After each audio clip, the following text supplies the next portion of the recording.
Welcome. We are in episode 4, and today we're all about how do we get to that laser sharp career clarity in a way that's can create confidence in your career decision making for the rest of your life.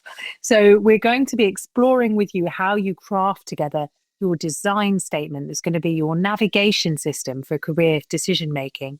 We're going to show you how to use that in your working life to either adjust and get insight about your current role or to use it to assess opportunities that are coming up in the future and to ask the right questions to co-design a role that you're really going to thrive in. So get out your pens and paper and let's get stuck in. You'll spend 80,000 hours at work. You're here because you want those hours to count. Hi, I'm Zoe Schofield. And I'm Erica Sosna. A warm welcome to the Career Equation podcast. On this podcast, we take time out from our award-winning careers consultancy to share a game-changing formula to help you solve the sum of your life. Each week, we and our guests use the Career Equation to explore their story so far and help them unlock the secrets of a fulfilling career.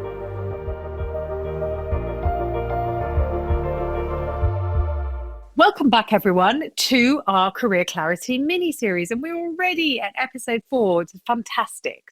So far, we've explored how do you define what success actually really means to you. We've gained some insights from looking at your career story and revisiting 4 key career moments. Last week, you brainstormed all the different elements of your career equation and started to identify the must-haves, the sort of top 3s, for what we call your career sweet spot, the place where you are going to be thriving. And now, today, it's time to bring it all together in one really powerful statement that we call the career design statement. This is a tool that over 20 years now of career coaching with thousands of people all over the world is what really gives them that laser sharp clarity to have the insight to know what to do next in their work. So do not miss out on this episode. It's going to be a super goodie, and let's get stuck in with your process. Thanks, Erica. So what is a career design statement? What does it even mean? Think of it as your sort of personal mission statement, if you like, your kind of compass or a guiding North Star, and a way of you being able to explain what you're looking for next in a clear yet energized way that's unique to you. So it's not a job title, it's not a job description, it's a design of you for your world of work. Let me just give you a couple of examples of what one might sound like, and then we're going to get you to have a go at doing your own. So here's an example. I, Chris, will use my skills in creative thinking, collaboration, and solution-focused design, and my passion for finding innovative and practical ways forward to enable sustainable, impactful and valued garden and leisure services to the community that I serve. An environment that is flexible, diverse, compassionate and encourages free thinking works best for me. So what I would just say for you, go back and listen to that bit again, is you will literally hear Chris's top components for skills, for passion, for the impact, by the way, he says, to enable sustainable, impactful and valued garden and leisure services to the community I serve. That's the impact bit. And an environment comes in there as well. So the statement is a paragraph that hones in on Chris's thriving zone. So it's honest, it's personable, and it's also going to be actionable for him. And why does this matter? Because when you've got a statement where you can name what you want, who you are, and what you want to experience, it becomes much easier for others to get on board with that. Whether that's helping you to get that, you might post it to let people know what kind of roles and experiences you're looking for. It becomes much easier for friends and trusted colleagues and recruiters to put the right roles your way. It allows you to have a meaningful dialogue with managers, peers, mentors, HR and talent who might well be interested in keeping abreast of what's going on for you, what you're interested in, and how you're made. So it therefore will stop you getting pigeonholed as the person who only does this, or will give you an opening for an opportunity to make a pitch for a change of role or secondment project or other sort of development opportunities. So it's going to make it that much easier for you to have great conversations about your career, to influence the design or scope of a role that you're involved in, and also to make some really good, well-informed choices about the opportunities that you pick. So when an opportunity shows up, you can just check straight back with how well does this align with my design? Okay, so let's take a bit of time to think about how you actually build your career design statement. So we're going to be using those top threes from your brainstorm that you did on the last episode to build your first messy draft design statement. And don't worry about putting pressure on yourself for it to be perfect at this stage. It really doesn't have to be. It is meant to be your first messy draft. Between this session and the next one, you'll have time to reflect on it, to tweak and change it. So let's get going. It's super simple because we're literally going to be getting you to drag and drop, if you like, those top threes that you did from your brainstorm. So the first gap to fill is your name. It's super simple. You know this one. So I would be putting in Zoe. You're going to put your own name in. We'll use my skills in. And I want you to then insert your top 3 skills that you highlighted from your brainstorm. And my passion for. Again, insert your top 2 or 3 passions that you did in your brainstorm that you highlighted. Then I want you to put 2 and insert your top 2 or 3 impacts. And lastly, an environment that is. Insert your environment elements that you thought, these are definitely got to be in play when I'm in my world of work going forward. So you will have a statement that will read, with I in your name, will use my skills in, 1, 2, 3, and my passion for, 1, 2, 3, 2 or 3 impacts, and an environment that is. Then you'll insert your environment elements, works best for me. Okay, so once you've inserted your top 3 elements, I'd love you to have a go at reading it out aloud to yourself. And just to notice how it is beginning to land for you. What does it sound like? Which elements do you like? Which feels like they need a little bit more work? And then you can begin to notice, have I repeated myself? Are there bits that are overlapping?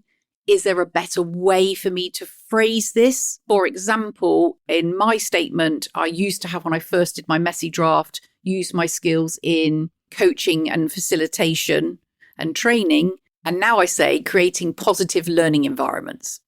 So instead of listing them, coaching, facilitation and training, I'm creating positive learning environments.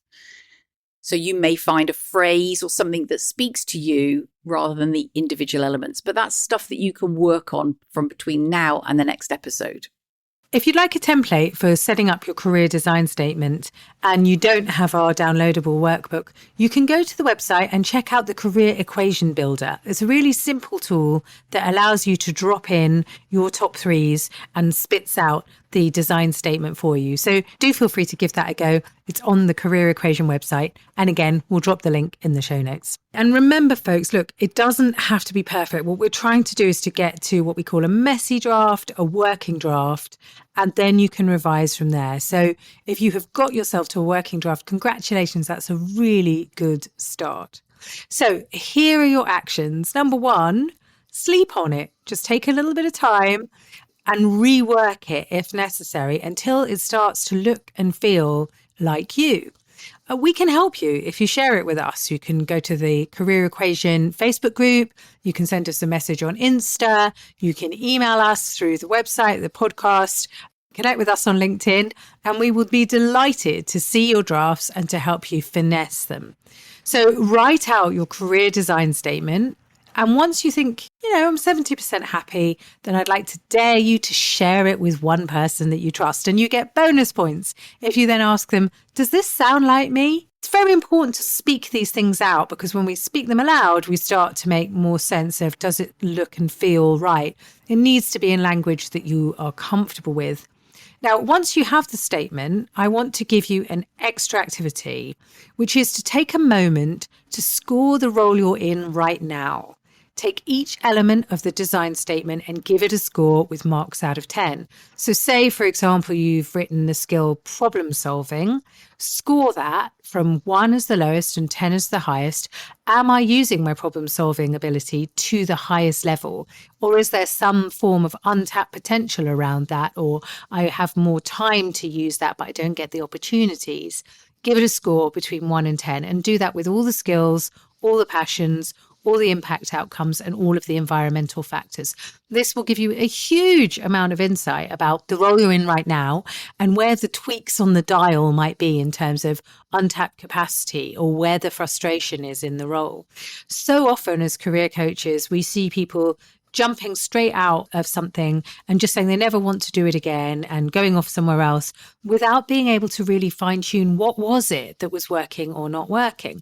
Usually when a recipe doesn't work for you, it's not because you've got all of the measurements wrong and all of the ingredients wrong. It's one small subtle thing here, there, and everywhere. And that's what we need to be able to pinpoint. So the design statement done well will give you your set of criteria, will allow you to score the role that you're in to find the tweaks and the leverage, and will also empower you to be able to take that criteria and make a more informed decision about options that present themselves in front of you and how well they align with that design. So these are your activities for this part of the series. And in the next episode, we will be showing you how to use the statement to create a practical and energizing career goal that's really going to move you forward and that you can get started with almost immediately. So well done for completing the session today, and we will see you soon for episode 5. If you're enjoying the course and you know you want to make a successful career move this autumn, why not get there faster with our help? There's nothing like personalised attention to accelerate your progress, and we've a limited number of one-to-one spots and a fantastic detailed workbook to deepen your expertise. And at just £95, it's a fraction of our normal costs. You know, it costs less than a spa day. So book your one-to-one with us at thecareerequation.com/clarity. Thank you for tuning in to today's episode of the Career Equation podcast. Stay connected with us on socials for more career insights, behind-the-scenes moments, and updates on upcoming episodes. And if you'd like to work with us, visit the Career Equation website or click the links in the show notes. Remember, the Career Equation isn't just a podcast, it's a journey towards unlocking your full potential, enjoying your life, and doing remarkable stuff. And don't forget to share your thoughts and feedback with us. Your input shapes the future of our show. Until next time, keep solving those career equations and pursuing your path to success. This is Erica Sosna And Zoe Schofield. Signing off.